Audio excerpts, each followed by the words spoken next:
বিসমিল্লাহির রহমানির রহিম। সম্মানিত সুধী, আসসালামু আলাইকুম। আজকে আমরা জানাবো যে আসলে পেঁপে চাষ একটি লাভজনক চাষ। এই চাষ আমরা সঠিক পদ্ধতিতে যদি করতে পারি তাহলে অবশ্যই লাভবান হব। আর এখন বর্তমান যে পেঁপের বাগানে আমি দাঁড়িয়ে আছি এটা হচ্ছে এগ্রিফার্স্ট কোম্পানির নাম্বার 1 জাত।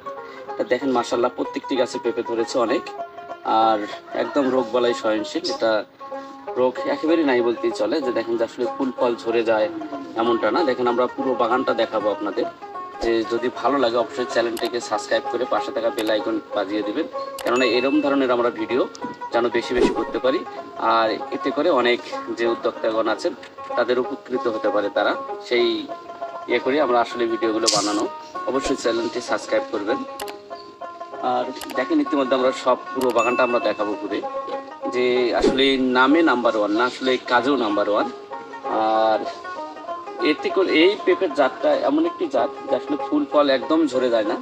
দেখেন যে ফলের শেপগুলো অনেক সুন্দর, আর মিষ্টির পার্সেন্টটাও অনেক ভালো, 14% মিষ্টিটা। আর হচ্ছে ফলের শেপগুলো দেখেন অনেক সুন্দর। আর এটা পাকার পর কালারটা অনেক সুন্দর, কালারফুল একটা কালার আসে যায়। এই কারণে এর বাজারে অনেক চাহিদা। এটা কাঁচা পাকা আমরা উভয়ই ব্যবহার করতে পারবো, এবং কাঁচা আমরা সবজি হিসাবে বিক্রি করতে পারবো, আর পাকার পর ফল হিসেবেও আমরা বিক্রি করতে পারবো। এই কারণেই পেঁপেটা লাভবান একটি ফসল।